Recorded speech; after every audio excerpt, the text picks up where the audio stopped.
अस्सलाम वालेकुम, मेरा नाम मोहम्मद फैजान अलियाद है। तुसी वेने पे यूट्यूब चैनल अलियाद स्टार किंग जिन्हें ते सब्सक्राइब नहीं मारा मारो सब्सक्राइब और शुरू करने आज मज़ेदार वीडियो। अवे हुकूमत पंजाब जिले तलागंग वेच के उन्हें लाए ने खम्मे खम्मे लाए ने उस हाँ ते कहने खम्मे कितने खम्मे लाए ने? 3 लाए ने ना? 2 3 नहीं है दिसते एक लाए ने 2 लाए ने एक पर 2 लाने खम्मे उस साथ कहने थे आजकल लाए और एक को 8 लाए ने बिल्कुल एक का लाने एक का लाने थे ईद एक को पहले लाए ने अल्लाह यार ते ईद आवे श्री क्यों ना दे आवे जिला तलागंग ई क्यों ना ब्रांड थी ना वना ब्रांड बंदे थिराने ब्रांड थी वाला इतनी पूरे ब्रांड थी वैसी तलागंग इंशाल्लाह। आओ जी चलो घर ई पहले वाली गल है जदों भी असीं आवां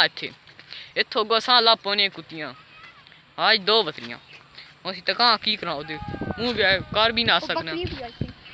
बकरियां नहीं खैर पर कुत्ते तक तागे कुत्ते पीछे लाग वैने दूसरे थे बजाने तो ताई है बात व्यूअर्स पहले दिन कुत्ते को बचाना बाद तुस ना बात करे ना कुछ तुस ना भी गलत करसा ते कल इंशाल्लाह सा करना वे प्रैंक किसी ना करना वो मैं सुन दसे सा कल आज तो नहीं आज मापे को नहीं पता मैं प्रैंक की करे सा क्या ना करना वो मैं कल इंशाल्लाह सोच के यकीन दहानी करा बाकी यकीन नाल चक्का सोच के बस हमें दसे इंशाल्लाह कल इंशाल्लाह कसा कहीं ना प्रैंक कहीं भी हो सकना देर मैं नाल इसना भी हो सकना ये हाथ ऊपर लगा इस नाल भी हो सकना कोई पता को नहीं मापे को नहीं पता ना इस नाल भी हो सकना कहीं ना माँ के चूड़ियाँ पहना कहीं नाल भी हो सकना मापे नहीं पता इस वास्ते कल कसा प्रैंक पहले कुत्ता को आराम ना लग वना बाद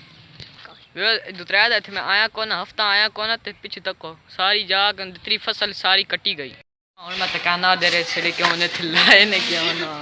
वो सुना कि खम्मे ए खम्मे लाए ने सा तो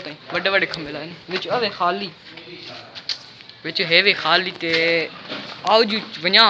हुन मसीती मैं को नमाज पढ़नी आ वना मसीती ये ना बड़ा चंगा काम किया यार पा तू भी ये बड़ा चंगा काम किया ने कि इधर पीछे क्यों ना लाए ने ना क्यों ना खम्मे इतने क्यों ना सिरी गली बूं बूं बूं ज़्यादा क्यों ना या क्यों ना जाइया क्यों ना जिथे तारा इतनी बेहद तारा या शुक्र है ना लाया ते सीढ़ियां क्यों ना कोठे तो तारा दित्ती हैं वो सारियां उचाइयां वैसे ते भी शाम थी गए इतने वीडियो ने एंड भी करना तो कल वीडियो दे मज़ेदार ते लम्मी वीडियो बना रही तो इस आज ने क्यों ना वीडियो ने करने एंड अगले वीडियो वक्त मिलता तब तक के लिए अल्लाह हाफिज़।